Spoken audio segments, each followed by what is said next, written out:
Welcome to the IOA, everyone, or welcome back to the IOA. I hope that is what we are saying to you today. This is the place where we heal loudly and we live softly, and we're doing it together. I am Dr. Malaika, and I am your host, and I am grateful for you being here with me. If you've been here since the beginning, or if you're just joining us for the first time, either way, welcome, either welcome back or just welcome. So glad to have you. Do not take it lightly that you are coming back, and do not take it lightly that you took your time to be here with us. And so, special shout out to the listeners in Atlanta, Georgia at WDJY. We are grateful for you being partners on this journey as we continue to move through living our lives rooted. And so, before we get into today's episode, we want to do a little bit of housekeeping, which makes it a lot easier for us to get this message to people who need to hear what we are talking about, that need to get into the conversation of the different things that we are discussing.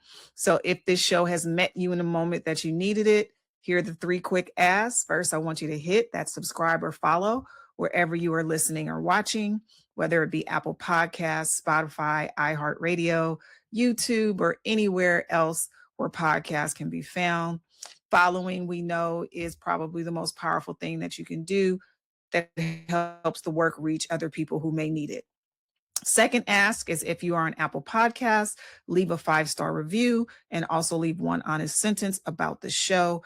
That lets others know that they can trust us with their time. This lets the new listeners know that this is worth their while. And third, as I always say, share an episode this week with someone who has been carrying something quietly, and they need community to be with them on this journey. That is us putting community care in action.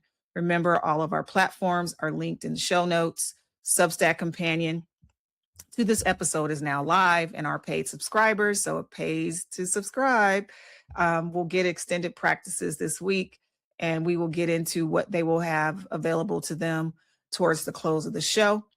But I want us to get into this.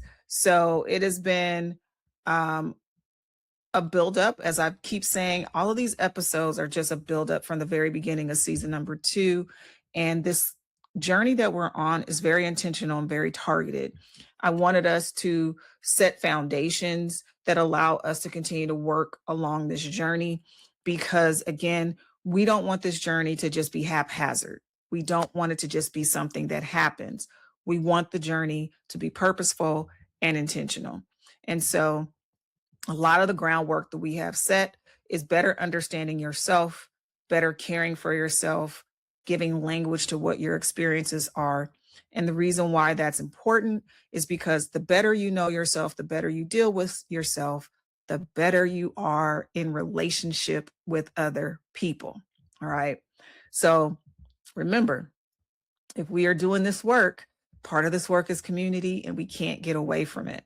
And so with these last few episodes, we have just talked about us healing the spaces, or starting the healing journey in the spaces that need to be healed, so that we can be better in relationship and community with others. And that is what we are going to get into today.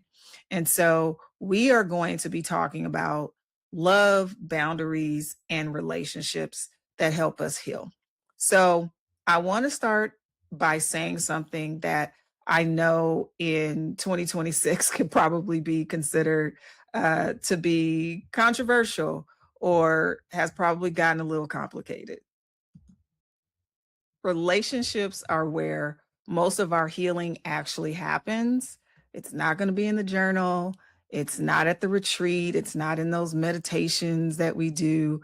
It's in the relationships that we have with the people that we live alongside day after day, year after year. So our relationships are important. Therapy does a lot of enormous things. It does a lot of heavy lifting, but the body that has been wounded by people heals ultimately with people. So co-regulation is not a self-help concept. It is basically biology. Your nervous system was designed to be soothed by other nervous systems. And that is what we are created and made for. And so, best example you will find, is if you're looking at a newborn and that baby is connected to their mother in some capacity, that when she is calm, the baby's nervous system regulates. When she is agitated or she is anxious or she is stressed, the baby also feels that. So that shows you that before we even get here, when we are in utero, that is the way we are designed, and it's a beautiful thing.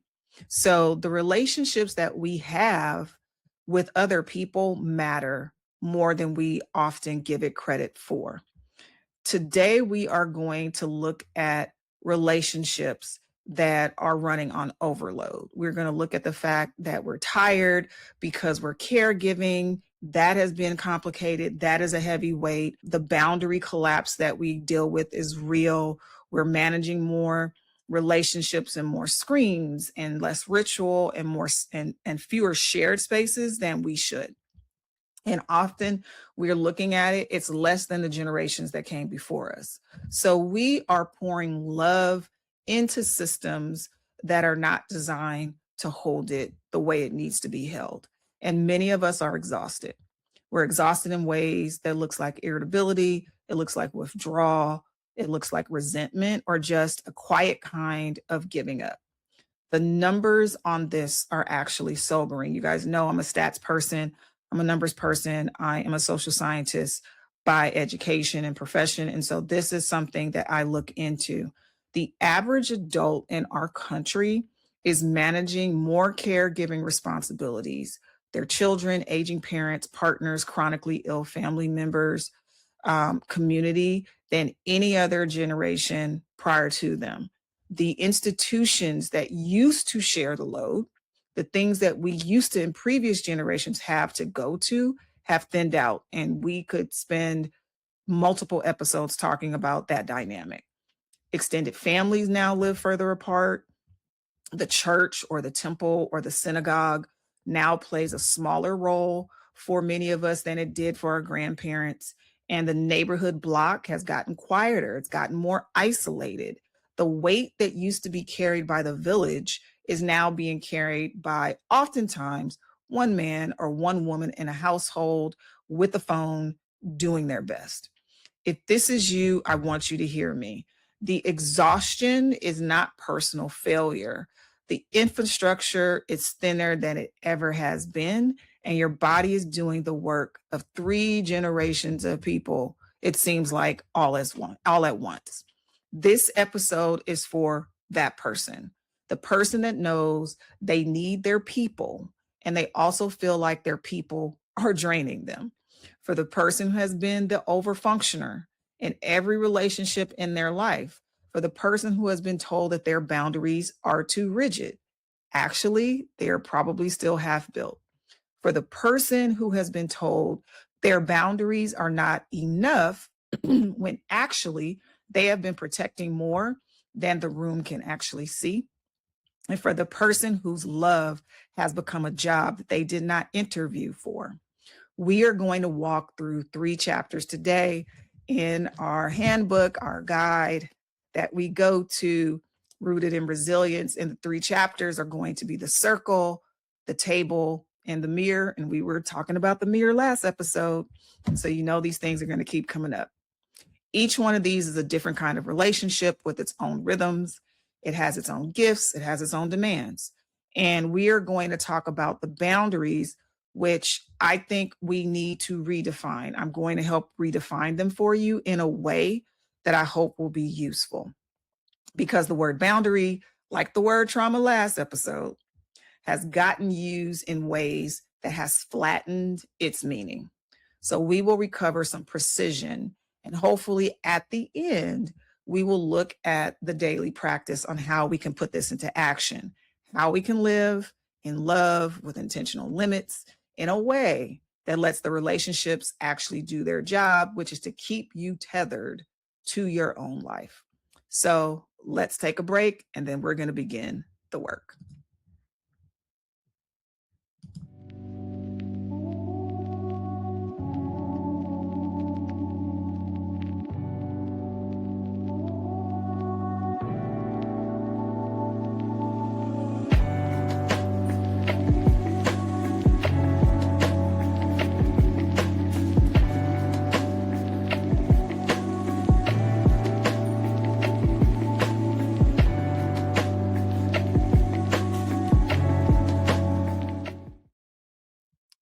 Welcome back, everyone, to the IOA podcast. And looks like something's going on here with my throat. But we are super excited to be back so that we can get into talking about relationships and making sure we are giving ourselves the opportunity to do this in a way that is healing. And so we're going to start with, I'm going to hold up the book because I feel like this is important. We are going to be talking about the circle. That's the first chapter we're going to deal with. And the circle, we touched on it a few weeks ago in the context of truth telling. And I talked about the different rings of what our circles look like. And I want to deepen that. So the circle is the inner relational ring of your life. The people who know you in your wholeness and who do not need you to manage them. They don't flinch when you bring your real self into the room. So here's the important thing I can tell you about the circle. It is small. It's supposed to be small. If you have 3 to 5 people who can be in your circle in any season of your life, you are doing exceptionally well. Many people have just 1. Some people in transitional seasons have 0. The size is not the measure. The depth is the measure. The circle is not a friend group. The circle is not a family by default. The circle is literally a small sacred group of people who have demonstrated over time that they can hold what you bring to them without weaponizing it, without flinching, without making it about themselves. That last one is really key. They are the people who, when you call crying at midnight, do not need to be educated about your life. They already know the ins and outs. Some of you grew up in cultures where the circle was just a given. Your extended family was your circle. The church community was your circle. The neighborhood was the circle. And for some of us, that has held. I'm one of those people. My childhood friends since single digits literally are still my friends to this day. We have traveled the world. We have had sleepovers. We have been there for the death of parents. We have been there for the birth of children. All of this. Now one of my best friend's son is getting married. Like literally all the different phases of life, divorces, all the things. We have been there for each other. But there are others where the circle that they had has thinned out over time. People have moved, people have changed. The institutions that used to hold them have grown brittle. And we have had to build new circles, oftentimes in our adulthood, with people we choose rather than the people we inherited. If you are in a season of building your circle, please hear me. That work is not behind.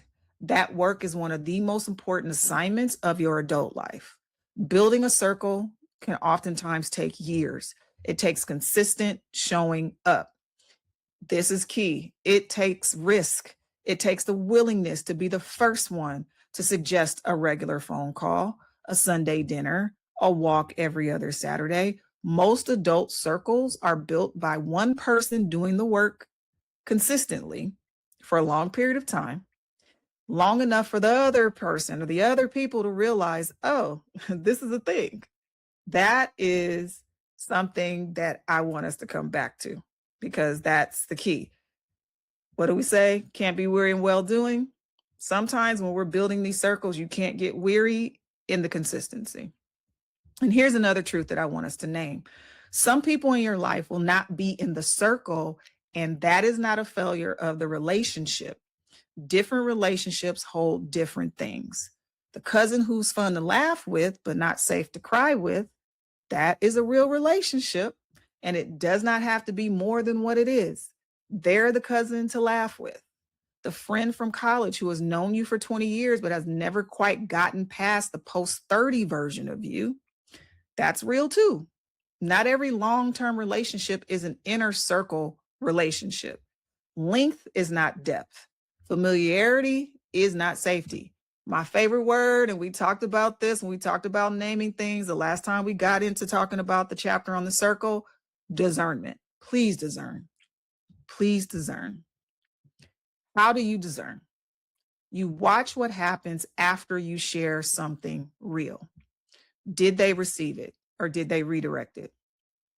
Did they remember it later or did they forget? Did the relationship deepen or did it cool off? The circle reveals itself over time through the behavior that is displayed. You don't need to declare it. You don't need to make a list. You don't need to do anything. The circle becomes recognizable by who shows up again and again in those ordinary ways that matter. And one more piece. Some of you are going to find this as you're doing your audit, that your circle includes people from chosen family over your actual blood family of origin. That's not a deficit on their part. That is just the reality of how many of us are building our adult lives. Chosen family is not lesser family. Chosen family is sometimes the most rooted family because every person in it chose to be there and keeps choosing to be there. That is a different kind of fidelity than just inheritance. Both are valid. Honor both of them. Honor your chosen circle if that is what you have built. Tend to it with the same reverence and care you would tend to your bloodline. Don't minimize it. I want to tell you a story. And this is about someone who has a journey where they have moved a lot for their job. And from a geographical standpoint, their family has been distant as well as emotionally distant. And this person was lonely. They made the decision that many of us think about often. They made the decision to basically start going to be the person who initiates with them and interact with them and kind of build this circle. That was what they said. So every week they would reach out to someone new and they would see what would happen there. They also would reach out to an old person. They were trying to build this circle intentionally. They're not going to wait to be asked. They're not going to wait to be engaged. They wanted to start creating something. What they found was that in 2 years, they looked back to see what happened. 2 years later, they now had a circle that was consistent, that provided what was needed. And it was 4 people in there, and they now became the spine for that person's relational life. They built it by reaching out, by being vulnerable, by taking risk and showing up. And when they did that, they were able to build a circle. And now the circle is with them through all of these future stages of life that they will go through. You have to be able to be willing to do this work.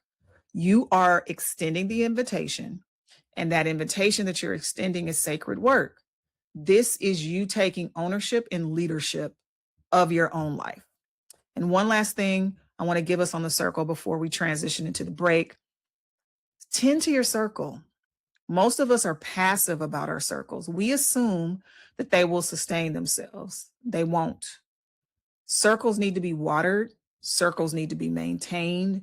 Circles need tune-ups. They need checkups. They need check-ins. So you may need to send the text. You may need to make the call. You may need to suggest dinner, showing up to things, remembering dates. The circle is like your garden. If you do not water your garden, eventually it is going to die. Gardens need gardeners. Be one for the people that are a part of your circle, who are a part of your garden. So let's take a break. And when we come back, we're going to get into talking about the table, because remember, the table is the area that feeds us. We will be back in just a second.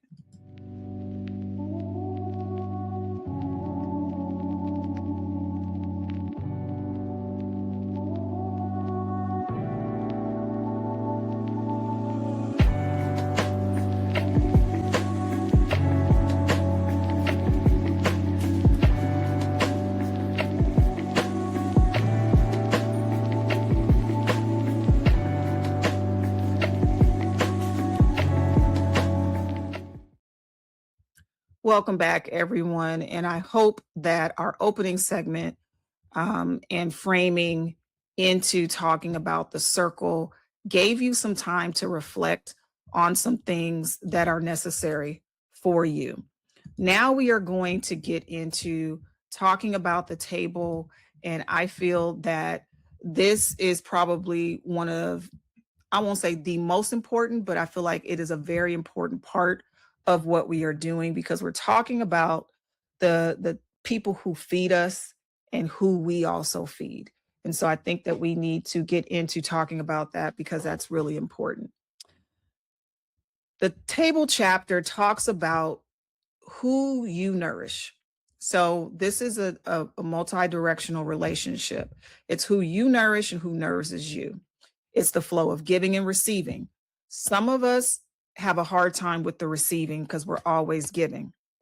And what happens with that, when you have that type of relational flow that doesn't go both directions, when you are in need of one or the other, there's a deficit there, because that has not been built in the relationship.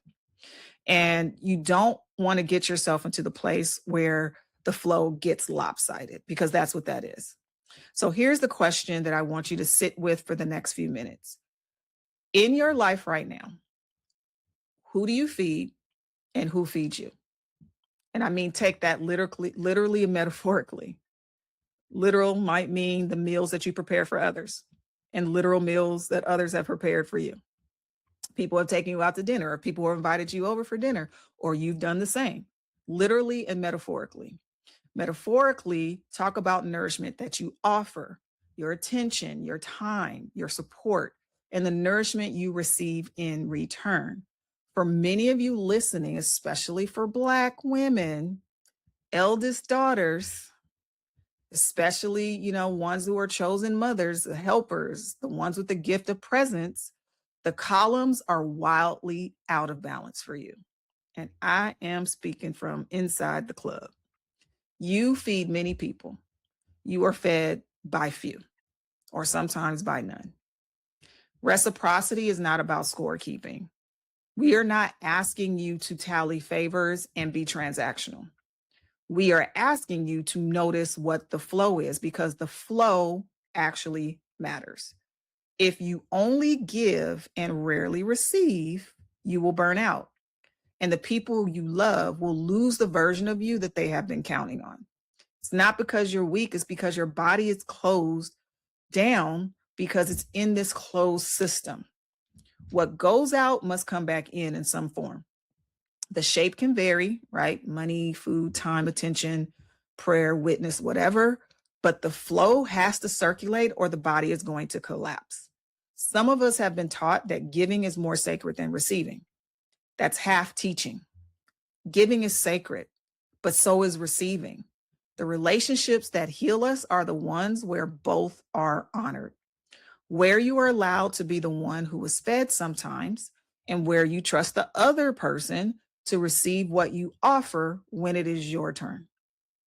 I want to invite you to do an audit this week. Again, not in a punishing way, not in I'm trying to keep score or a tally. This is a curiosity way. List the 5 people you spend the most relational energy on. Next to each name, note, am I feeding them? Are they feeding me? Or is it mutual? These are your 3 choices. You will probably find that most of the relationships are weighted one direction or the other, because that is normal. The question is, across your whole relational portfolio, is the flowing circulating in some kind of way, or is it draining you?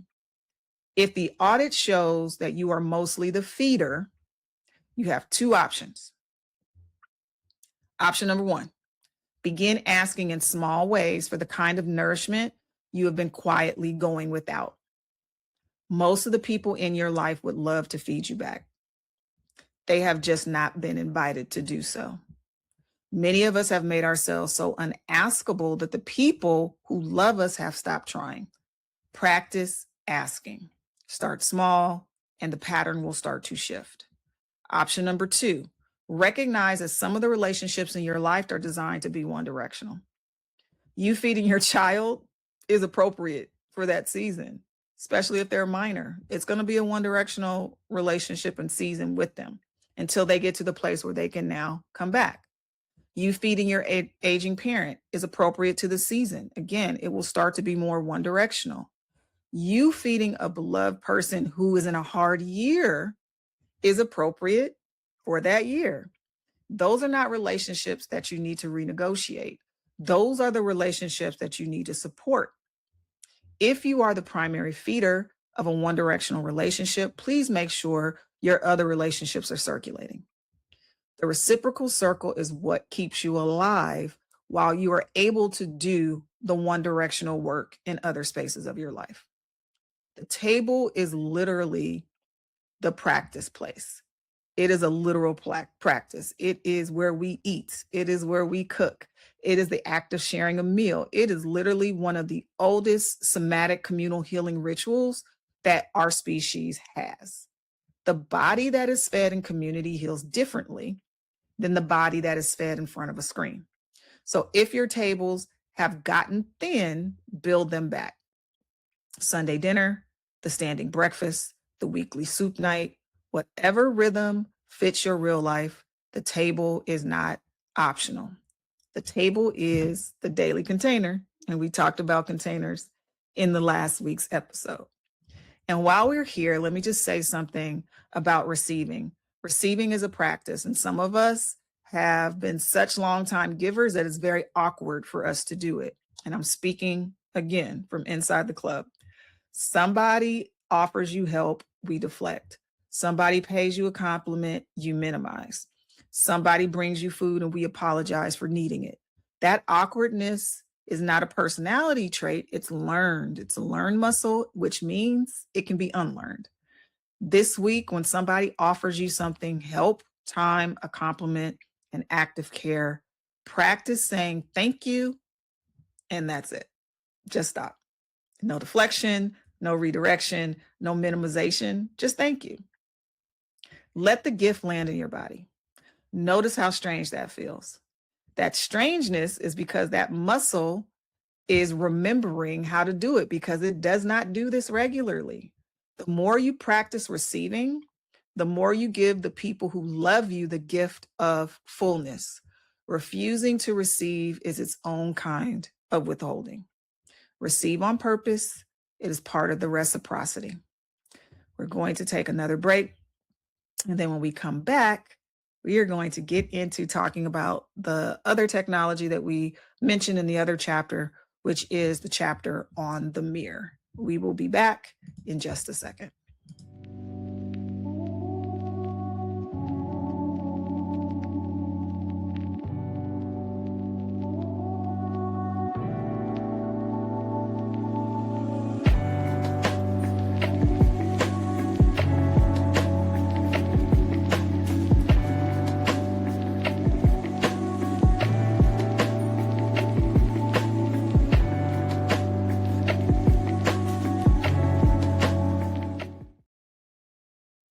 Welcome back, everyone. And I want us to dig a little deeper into this episode. And we are on our last portion of the digging into the foundation when it comes to this episode. And we are going to get into that third chapter, which is the mirror. And so with this particular chapter, the thing that I want us to remember that's important is that the mirror is about being seen, but specifically being seen accurately, lovingly, and without distortion. It's about the people in your life who reflect you back to yourself in a way that is true. There are mirrors in your life that can distort. So there are people who reflect back to you smaller versions than what you actually are. People who reflect you back as the role you played in childhood, even though you are not that person anymore. People who reflect you back through your own insecurities. So what you see in their faces is not you, but their fear of you. Distorting mirrors can be exhausting. And I'm going to just be honest with you because we have probably all had this experience with people who are experiencing you currently as versions of you that are 3, 4, 5 versions of you from the past. And even when you love the person that's holding the mirror, the relationship costs you because they have to keep correcting the image they have of you in order to feel like yourself in their presence. You are correcting you, knowing who you are currently. But because this is what they're reflecting back to you, you feel like to feel comfortable, I have to course correct. And there are accurate mirrors. So there are people who see you clearly, who can tell you when you're off gently without making you feel attacked, who can also tell you when you are luminous without flattery and without inflation. Who remembers who you actually are? These people remember you when you have temporarily forgotten and sometimes need to hold the mirror up for you to remember. Accurate mirrors are rare. They are also one of the greatest gifts of an adult relational life. When you find them, keep them, tend to them like the garden that they are. So I'm sure your question is, how do you tell the difference? After time with an accurate mirror, you tend to leave feeling more like yourself instead of less like yourself. You feel reminded of who you are. You feel like you can breathe. You feel a quiet confidence about the choices you are making. After time with a distorting mirror, you tend to feel or leave feeling depleted, right? That's the difference. Accurate mirror restores and refreshes. Distorted mirror makes you feel depleted. It makes you feel confused about who you are. You might even leave second guessing your decisions that you were clear about before that mirror was held up in front of you. So this is not about whether the conversations are easy, because accurate mirrors can also come with hard truths. They sometimes have to, it's necessary, but the hard truths from an accurate mirror lands differently. They will help, even if it stings. The hard critique from a distorting mirror lands like, I'm wrong about who I am. The first one is a medicine. The second one is a poison. So audit your mirrors this week. Notice how you feel after time with each of the central people in your life. Notice the patterns. You are not looking for villains. You are looking for information. You're noticing the relationships that strengthen your sense of self that you have been building and the ones that are eroding your sense of self. Both might be in your life, but you won't know until you do this audit. The work is not necessarily about cutting. The work is to make it right size for you. Spend more time with the accurate mirrors, less time when you have a choice with the distorting ones. And be aware that even loving distorting mirrors take a tax. Plan for the tax, which means you're going to have to recover afterwards. Do not let the tax become invisible. And I just want to add one nuance. The accurate mirror in your life is not always going to be the gentlest one. Sometimes the accurate mirror is a friend who says the hard sentence that everybody else is too polite to say. That is not a distortion. That's precision in service of love to you. The test is not whether the words are soft. So if you're looking for feel good, that is not accurate mirrors. And only looking for things that feel easy and feel, soft is not building resilience. And we went through that you need to go through some adversities in order to build up the muscles to be able to continue to push through things.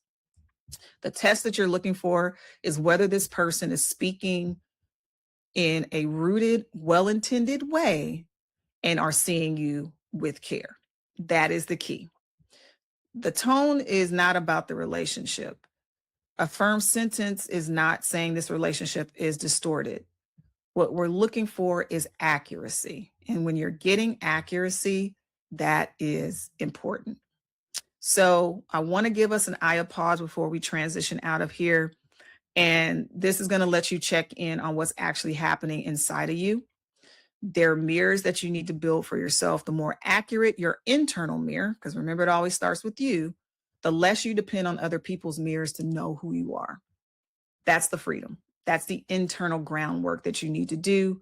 And that is what is important when it comes to the eye of pause connected to this. We come back, we're going to get into one last thing before we end this episode. And of course, we're going to talk about boundaries, because that is the root work that we are always doing. We will be back in just a second.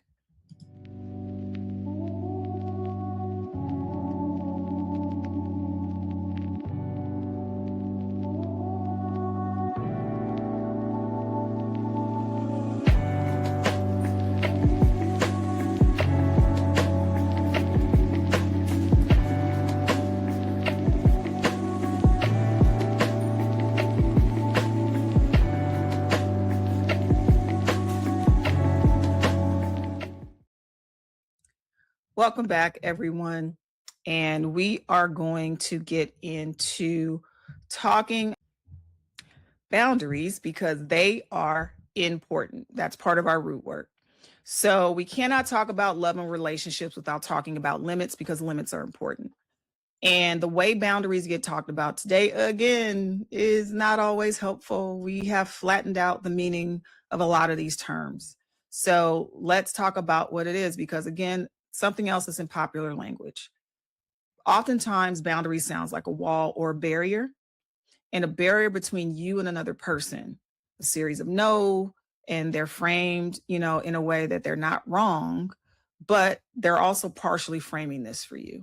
They tend to focus on what you're keeping out instead of what you're keeping in. I often talk about boundaries are not about the other person, the boundary is about you. So here's a reframe that I want to offer. A boundary is not a wall, it's a line that protects the yes. So every no that you make is in service of a yes that you're trying to keep alive, right? Again, about you. You say no to the extra commitment because you're saying yes to the rest of your evening with your kids. You say no to the project because you're saying yes to your already promised work. You say no to the conversation with the person who drains you because you are saying yes to the energy you need for your own life. The no is not the point. The yes is the point. The no protects the yes. And I hope that that's crystal clear for you.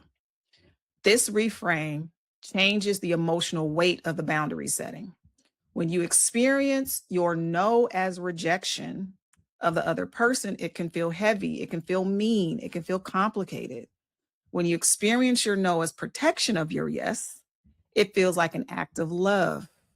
First, the love to yourself, then love for the people and priorities that you actually are trying to honor. The same no, different inner posture. The body responds differently.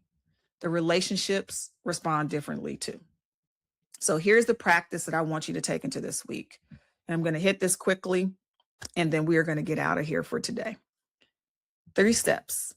Name the yes, speak the no, hold the line. Name the yes. Before you say no to anything this week, ask yourself, what am I protecting? What yes is this no in service of? Write it down, put it in your notes in your phone. The yes needs to be specific, not I am protecting my peace. No, we got to get away from that. That is vague. What does that mean? Try, I am protecting the Saturday morning where I get to be slow with my partner. I'm protecting the energy I need to show up for my mother's appointment on Tuesday. I'm protecting the project I told my team I would prioritize this week. Specific yeses anchor the no. The no without a yes can feel mean. The no with the yes will feel rooted. Speaking the no with clarity, with kindness, without over explaining, because you do not have to do that. Most of us over explain because we're afraid the no will rupture the relationship. But over explanation often does more damage than just a clean no. No is a complete sentence. Over explanation leaves room for debate. Clean no does not do that. A clean no can be that doesn't work for me, or I can't do that, but I appreciate you thinking of me, or I'm at capacity right now. No, again, gently said, is a complete sentence. You do not need to give or owe people paragraphs of justification for protecting your own life. It is yours to protect. Here's a couple of scripts that might be helpful. I cannot take that on this season. Thank you for thinking of me, and I have to decline. That timing doesn't work for what I am building right now. I love you, and the answer is still no. I need to pause this conversation. I'm not the right person for that ask. These are not cold sentences. These are honest sentences, and the warmth of the tone is what's important, not the length of the explanation. So practice those out loud, practice them in the mirror until you feel comfortable using them in the spaces that you need to use them in. The last one is hold the line. This is the hardest part. After you say no, the other person may push. They may make you feel guilty. They may escalate. They may try to renegotiate. You do not have to debate. You can just simply repeat, that does not work for me. Say it 3 times in a row. Say it 3 different ways, 3 different tones, any different inflections. It's a valid response to a person who is not hearing you the first time you say it. Hold the line. The line is the love. The line is what keeps the relationship honest. The line is what protects the yes you are trying to live. I hope that as you hear these, there's something being said that you're like, yes, I can tangibly take this into practice going forward, because I don't want my boundaries to sort of function. I want my boundaries to function. And the reason why that's important, because they're going to tell you who is in your circle and who is in a different ring. And the way you execute these boundaries with precision will reveal these things. They'll tell you what tables you're sitting at that are reciprocal and which ones are draining you.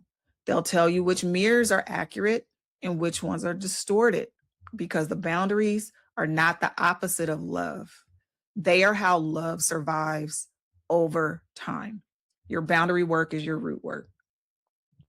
Your boundary work is your root work. That fern does not grow towards every available light. It grows toward the light that is not going to scorch it, because it's using discernment, and you need to also do the same. So it's time for us to close out. And I was thinking about what are ways that we can kind of put a bow on this conversation and move forward. Probably the thing I want to say to you is you're not selfish for needing to be fed. You're not unspiritual for needing reciprocity. You're not weak for asking people who love you to actually love you back in the specific ways your body needs. The model of a person who gives infinitely and never gets anything or asks for anything is not a sacred model that you want to follow. It's a survival posture. And it costs too many of us our health. It costs us our marriages. It costs us our relationships, our friendships, our joy. You are allowed to ask. You are allowed to receive. You are allowed to be. And sometimes you are the one who is being held. So I want you to take this with you into this week. Again, remember, 1, healing happens in relationship, not in isolation. Co-regulation is biology. Build your circles with intention on purpose. 2, the circle is circle. Audit your flow. And the mirror reflects you accurately. Spend more time with the ones that are accurate. And 3, boundaries are not walls. They are the line that protects the yes. Name the yes, speak the no, hold the line. 4, the relationships that cannot tolerate your healthy limits are the ones that will not hold your future. Now you got to do some sorting. That's where the sorting needs to happen. And then 5, you are allowed to ask. You are allowed to receive. You are allowed to be the one who is held. The Substack companion for the episode is live. There's a guided circle, table, and mirror exercise for our paid subscribers. So it pays for you to be a paid member of the Substack. Make sure that you are doing this work, because this is going to be something that is going to be beneficial for you. So remember that we are in this process together. Subscribe, review, share, do all the things that helps getting this work out to the people who need it. Next week on episode 35, we're going to talk about stillness in a noisy world. We're going to talk about silence, discernment, spiritual grounding in a season where our attention is being pulled in all these different directions. And we'll get into a way to make stillness a practice and not a fantasy. So until then, I want you to breathe slowly, take your eye a pause, tend to your circle, sit at the table that feeds you, spend an extra minute or so with an accurate mirror, and let your relationships do the job that they're designed to do. Remember, we're healing loudly and we're living softly. Until next week, have a great rest of your week.